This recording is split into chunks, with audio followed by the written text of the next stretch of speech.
In the Morning, written by Enda Walsh.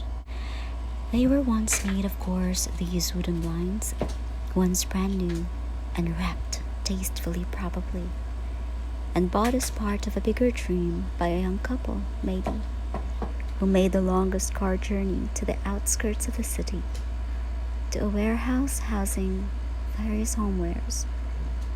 And the wooden blinds, so carefully placed in the hood of their car and removed and carried up to this, I think it must be a flat. I'm not too sure yet, but the wooden blinds, with care still, are attached to the window, and she and he must have sat on the sofa, a sofa I'm aware of, but have not looked in yet. Before I know it's lying there.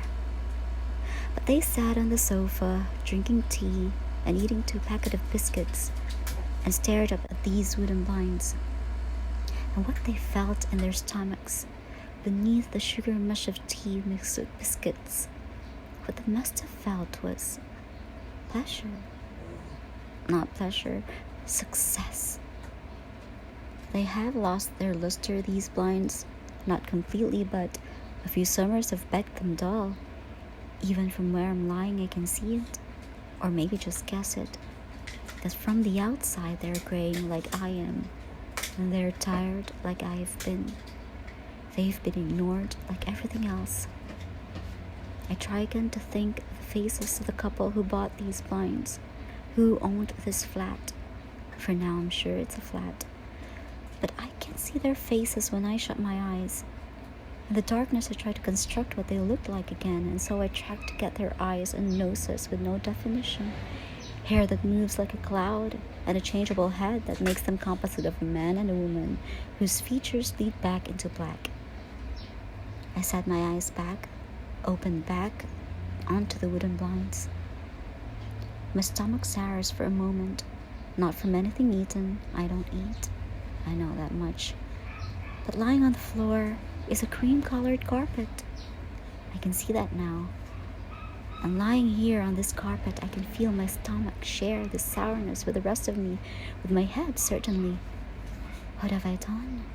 It speaks. But it knows. It talks through the wooden blinds. Unspoken, it caused me to sit up, to walk around the flat, to uncover what it was, to uncover what happened here, to look at that sofa. I can't. I won't. Because I know. Of course. I have blood on my hands. I won't look at them. I can feel the blood there. And there's a lot of blood. My fingers, the skin stretched. There must be much blood, I guess. And dry now, they curl over the cuff of my shirt. It's wet still, the cuff. And I'm aware of my clothes and how they're on me, lying on me all crumpled, everything else dry at least, but for the wet cuffs. The cuffs in my eyes. I seem to be crying, or not just yet, but I feel like I should be. And the eyes are asking me to think about what happened last night, for it's morning time and I've woken like this before, in another room, other rooms. The sourness turns, and images I can see of me as a shadow, and having found my way into a room I shouldn't be in, I sit, watching television. Sometimes I make myself a cup of coffee, depending on the type of coffee the family'd buy, and always I sit and wait.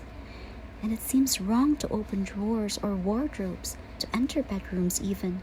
Seems disgusting and intrusive, definitely. And wrong too to steal that coffee, to use the electricity to watch whatever's on. But I do. Why shouldn't I? I sit, and I've sat often on sofas, and it's the most still I feel. With nothing on my mind, the world is frozen and silent, and only the silent, moving images of daytime television brightly hitting my eyes, but not my mind. The mind is untouched still, yet turning imperceptibly. To sit in another person's life, to sit surrounded by their things, in a world as invisible to them now, a place grown dull and beneath normal, a room ignored as this room was before I sat here and made it something special, to slip through life, to forget so easily the wonder and effort of how your life is pulled around you and how it stays when all outside is sliding and crashing about, to forget with easy indifference the home that you made, the room that you made to keep you safe, to forget all of this. How many times have I sat on other people's sofas and waited to kill them? Many. A reckoning I'll bring, a reckoning to the spoiled, to the forgetful. From the carpet I look up and see them on the sofa, there still. I can hear their souls wailing outside and calling me out of this room, out of this flat, back onto the streets. My rest is over. It's morning time. It's time to move on.